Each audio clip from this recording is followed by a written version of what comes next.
Time Healers, The Mentor's Message by Bill Senese. Chapter 1. A Noise. Bob and Kelly both shot upright in bed at the same moment, clearly having heard the same loud noise from somewhere nearby. "Did you hear that?" Bob asked. "How could I not have heard it?" Kelly replied. "What was that?" Hesitantly, Bob pulled back the covers and began to get out of bed. A large man, Bob was built thin but strong, with short blonde hair and a close-trimmed beard.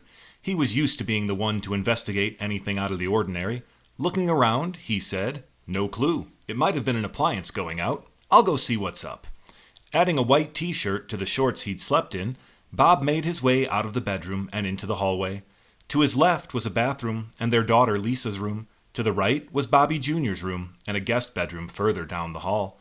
All seemed to be as it should be upstairs, and Bob was certain the noise hadn't come from anywhere upstairs. Peering into Lisa's room as he made his way to the stairs, Bob could see that she was sound asleep, clearly not bothered by the noise that had jolted her parents from their slumber. Thinking for a moment about how lucky it was that she'd not been bothered, she could be a bit crabby without her beauty sleep. He wondered if that meant he and Kelly were overreacting, if the noise didn't even wake their youngest child. Deep in thought, Bob made his way toward the stairs. No sooner than his foot hit the first step, a small voice caught his attention. "Dad, what was that?" It was Bobby, and clearly he had heard the noise. Surprised by the interruption, and still deep in thought, Bob jumped at the unexpected question. "You scared me, buddy," Bob said as he turned to acknowledge his namesake, adding, "I have no idea. What did you hear?" This prompted Bobby, an 11-year-old, shorter and skinnier version of his father, to share his experience. All at once he began pouring out everything he could remember. "I was having this awesome dream where I was in a video game, and we were running away from the bad guys while trying to find the way home. Then, suddenly, I heard this big crash, and it was like my whole dream exploded. Then I woke up." Trying to take it all in, Bob nodded slowly and replied, "Yep, sounds about right. Your mom and I heard a crash too." To which Bobby asked, "So what was that noise? It sounded like it came from the backyard to me." And no sooner did he get those words out than a light began to shine in from all of the back windows, prompting a scream from Kelly in the master bedroom. Racing back to see what had happened, Bobby made it to the window before he could and joined his mom in turning sheet white. Arriving a moment later, Bob's jaw dropped as he saw what had caused Kelly's reaction. A bright metallic plane of some sort had crashed into their backyard, and smoke was billowing out of it. There was a pile of debris beneath it. Clearly, this was the source of the noise they'd all heard, and Bob felt the hair on the back of his neck start to rise as Kelly said, "I think part of it is opening," and she was right. A small hatch was opening on the side of the craft. Not thinking, Bob went to his safe, taking out his pistol for protection. Feeling Kelly's gaze heavily on his back, he looked up and locked eyes with her. "Kells, we have no idea what landed in our backyard. I'm just being safe. You stay up here with the kids, and I'm going to check it out. Keep an eye out the window, and if anything goes wrong, call 911. With that, he left the room, with the now loaded gun in hand, and began to make his way down the stairs. Feeling the weight of the firearm in his hand, along with the weight of being the protector of his family, Bob forced his fears out of his mind and began to walk down the stairs and toward the back door. Turning the deadbolt felt like the hardest thing he'd done in a long time, but after a deep breath, he turned the lock and opened the door. As he stepped out onto the back deck, a smell filled his nostrils, and he recognized it immediately. Burning. Something was burning.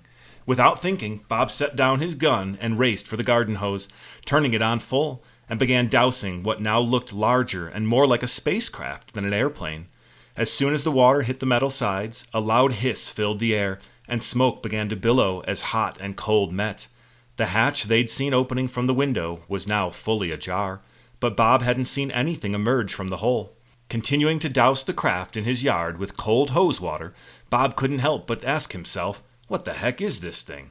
Not realizing he'd spoken the question out loud, his wife's soft voice offered an answer that nearly made him jump out of his skin. "It looks like a spacecraft of some sort," came the quiet response he'd not been expecting.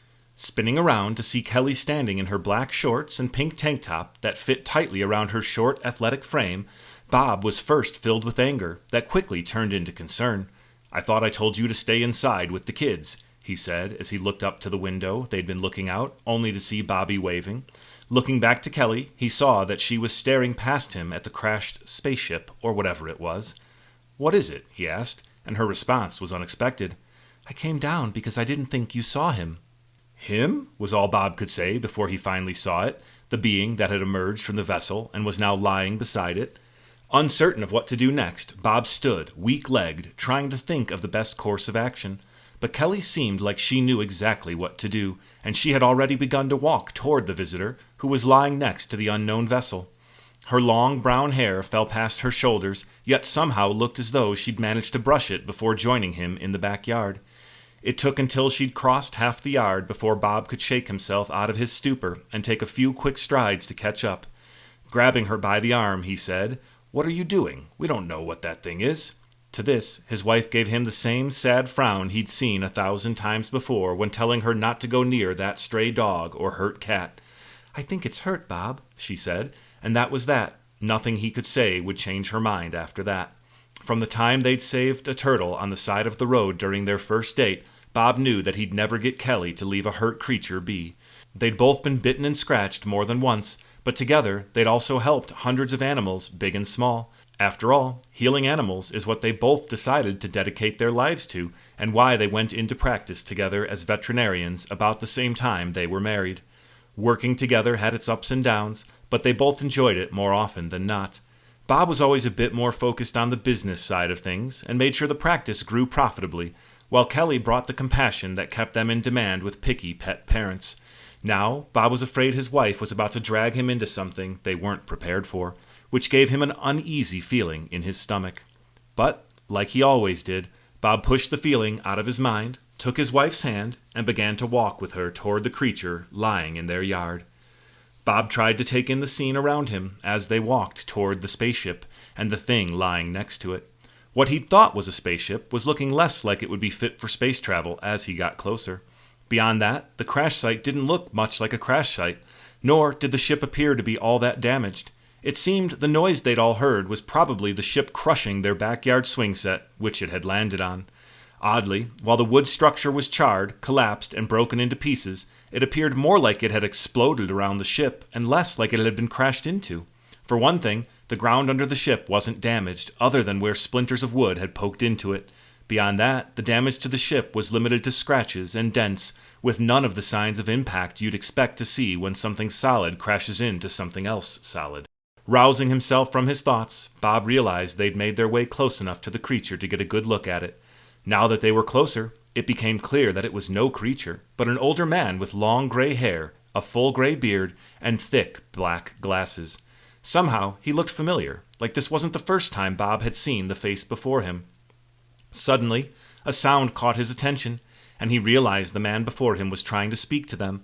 A step ahead of him again, Kelly was already bent down, trying to assess the situation.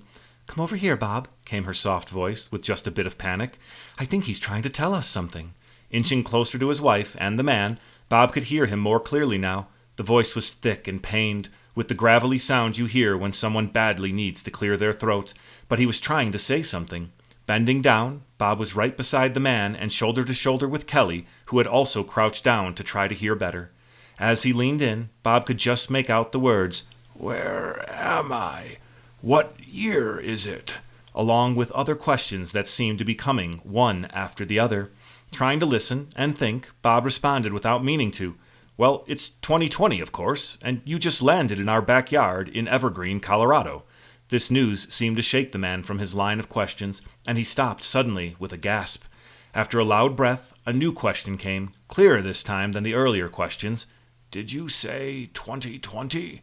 Bob was looking directly into the man's eyes now, and he nodded as he said, "Yep, March 4th, I believe, but definitely 2020. This seemed to satisfy the man, and he released Bob's gaze and fixed his look on Kelly instead. "Then I'm in the right time, and this appears to be the right place." Pausing, he added, "Hello, Kelly." Bob nearly fell over backward as the man said his wife's name, as though he'd known her for years. Kelly, however, seemed not to be surprised at all. Her look instead said that she knew the man in front of her. Turning her head to the side, Kelly inspected the man's face from top to bottom. "Dr. Stevens? Is that you?" she asked, and just then Bob realized why the man was so familiar. Behind the overgrown hair and beard was the aged face of their shared mentor, Dr. Henry Stevens, whose practice they'd taken over only a few years back when he'd retired. Neither Kelly nor Bob had seen him since he left the country after retiring, hell-bent on seeing the world and enjoying his golden years.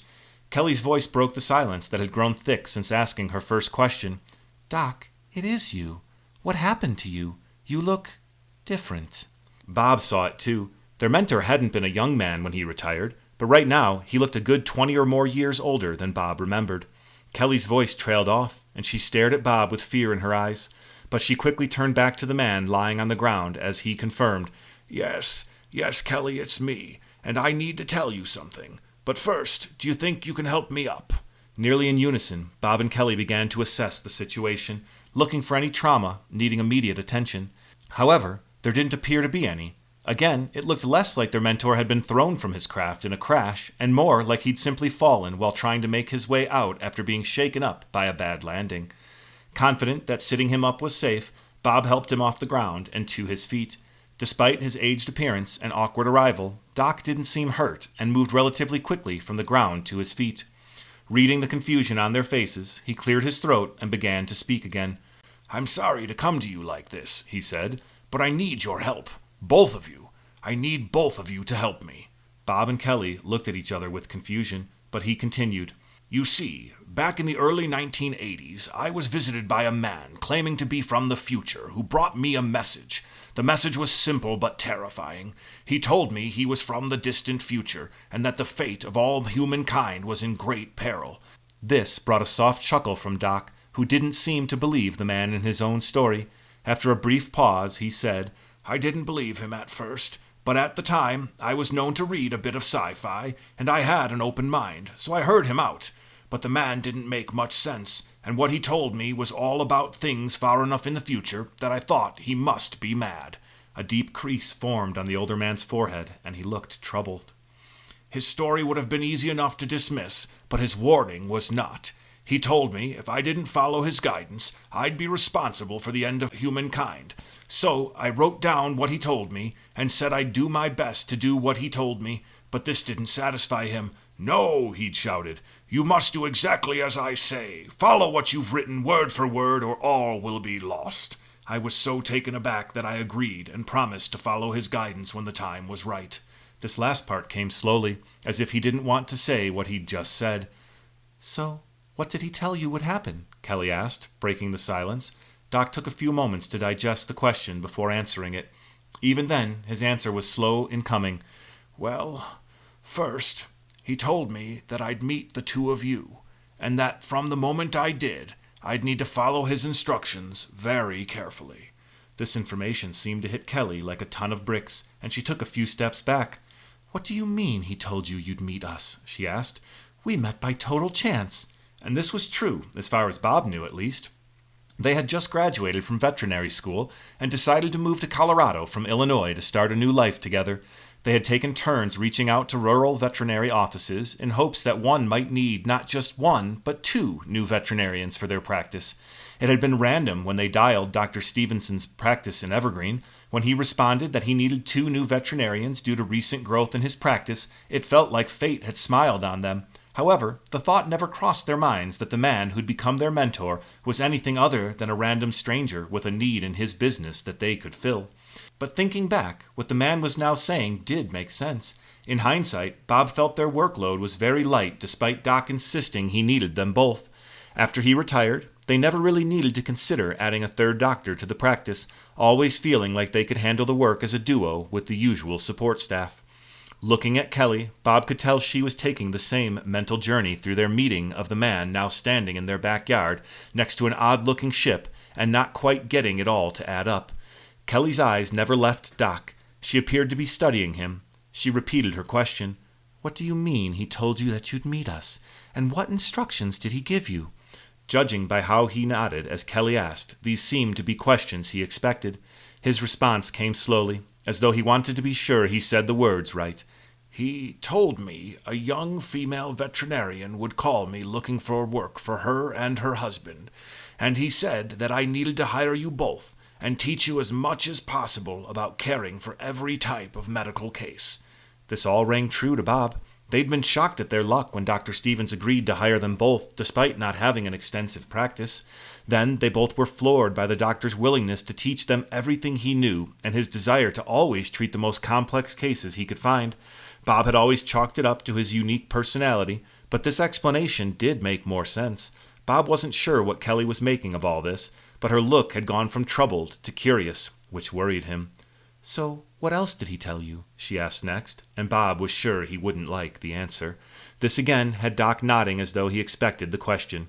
"Well," he started, before pausing to look down at his hands, "he told me quite a bit more than I can tell you here and now, but we'll have plenty of time to go through it all on the way. For now, you need to know that our world's future is in real danger, and you are the only people who can save it." Bob nearly fell to the ground at this last part. He'd always known the man to be a sci-fi enthusiast, and someone quick to tell a joke or make up a story, but this was too far-fetched even for him. And what did he mean by "on the way"? As though she'd read his mind, Kelly asked the question out loud. "What do you mean, on the way? Where do we need to go?" Doc paused again, this time looking like he really didn't know how to say what he needed to say. Finally, he said, "Not where, but when. Kelly, we must go to the future to save humanity from its undoing." If Bob weren't standing in front of a crash site in his backyard, talking to his former mentor, who'd only been gone for a few years but now looked decades older, he'd have thought he was losing his mind. Instead, he just felt like he was losing his patience. Speaking up, he said, "Listen, Doc, maybe we need to get you to a hospital, and then we can sort this all out. You don't look so good. Is everything all right with you?" Once again, Doc seemed to be expecting the words he was hearing. Smiling, as though to help ease the growing tension, he addressed Bob by his full name, as he often did when teaching him a lesson. "Robert, I used to tell you that you and Kelly were the future. Do you remember that?" Of course he did. Bob had heard Doc say it 1,000 times as they worked on a patient or did something to grow the practice. He'd made it a constant point to tell Bob and Kelly they were the future. Bob had always thought he'd meant they were the future of his practice, which came true when they took over a few years back. Nodding, Bob responded, "Yes, of course I do." Taking a more serious tone, Doc continued, "There's a reason I chose that phrase of encouragement out of all the words I could have used. Why do you think I chose that particular phrase? Because you are the future, the key to saving it, at least." This answer felt thin to Bob, and he was about to say as much when Doc continued, "Do you also remember when you and Kelly bought this house? Do you remember what I said when I gave you both raises so you could afford the mortgage?" Bob did remember. Doc had looked at them each individually, locking eyes, then saying, "You are the future," and nothing more. Bob thought it was strange at the time, but fitting for the man who had already done so much to help them succeed. "Again, of course I do," Bob said, with just a touch of agitation in his voice. "But what does that have to do with what you're telling us?" Doc shook his head from side to side. "You two never should have been able to afford this house, but when it came on the market, I knew I had to help. I knew you had to be here to meet me when I came here tonight." As Bob took in the words that had just come from the man before him, he felt a chill run down his spine. Had Doc really made sure they'd own this house? Could he have known that he'd crash land here at some future date and need them to be here to meet him? Mind racing, his wife's gentle voice snapped him out of it. "Bob, he's right," she said. "This house was way out of our reach, and we could only qualify for the mortgage after the raises he gave us. I think he's telling us the truth." "This is crazy, Kells," was all Bob could say. Whether the story made sense or not, it was crazy. Again, Bob felt that if he weren't staring at some sort of spaceship in his own backyard and talking to the recent occupant of said ship, he wouldn't even entertain the story he was hearing, let alone consider the potential that it could be true. But he was staring at just that. A ship of some sort smashed through the swing set he once spent a week building, and the man who had been in that ship was the one talking to him. Echoing his thoughts, but in a calmer tone, Kelly asked, "You're not making much sense. How can we go to the future? I don't understand how that could even be possible." It was the right question, Bob thought. Time travel isn't real. So how could Doc even mean what he said? But it was evident by the look on his face that he did mean it. Standing up straighter, Doc held out his hand, gesturing toward what Bob had been thinking of as a spaceship, and said, "This here is a time machine, of course." Bob couldn't help but snort at this revelation. But before he could say anything, Doc continued, Don't scoff, Robert. It is a time machine and will take us where we need to go. Beginning to pace a bit, he added, I'm sorry about the swing set. It wasn't here the last time I visited. This was true. Bob and Bobby built it together after Doc retired and went on his way. Doc had recommended this part of the yard as an ideal spot to clear out the trees and open more space. However, he had also suggested leaving it as an open lawn, a suggestion Bob did not heed. Realizing Bob was staring at the crashed vessel and not his wrist, Doc cleared his throat and added, Not that. This watch is the time machine, and it will take us instantly to any time in the past or future. As he spoke, he held out his arm again, pointing to what looked like an ordinary smartwatch. Gesturing to the craft, he said, That is just a vehicle from the future, called an autoplane. I used it to arrive in the location of your backyard in the future, and then to travel through time safely. And it's a good thing I did. I see you took my advice to clear this part of the yard, but I didn't expect you to go through with your plan to build something here so soon. Bob looked again at the smashed wood that once had been a swing set and clubhouse where his kids loved to play. Looking at Doc, Bob couldn't help but ask the question weighing on his mind. You said the future of the world is in danger, and that we need to go with you to the future to save the world. But why can't we fix it from here, and now? Why do we need to go anywhere? Nodding in acknowledgement, Doc said, Because the things we need to change haven't happened yet. This made about as much sense to Bob as anything had tonight, but before he could fully digest the answer, Doc spoke again. Listen, Bob, I need you and Kelly to trust me on this one. I've never led you astray, and I won't now. Pausing and taking a deep breath, he asked, Will you come with me and save the future? A silence hung heavy in the air, and Doc began to shift uneasily until Kelly finally spoke up. I'm sorry, but I don't think we can. What about our kids? She asked. We can't just leave them. This was the same thing Bob had been thinking. Even if they wanted to help Doc, they couldn't just disappear in the middle of the night. They'd need to find someone to watch the kids and make other arrangements to be gone. Doc held up both hands as though he'd anticipated this objection. I know. Leaving your kids won't be easy, he said consolingly. But you don't need to worry about finding someone to watch them or anything else. When we're done, you'll travel back to this exact moment, and it will be like you were never gone. There aren't any preparations you need to make, just a decision. After a long pause, he asked the same question again. Will you come and save the future with me?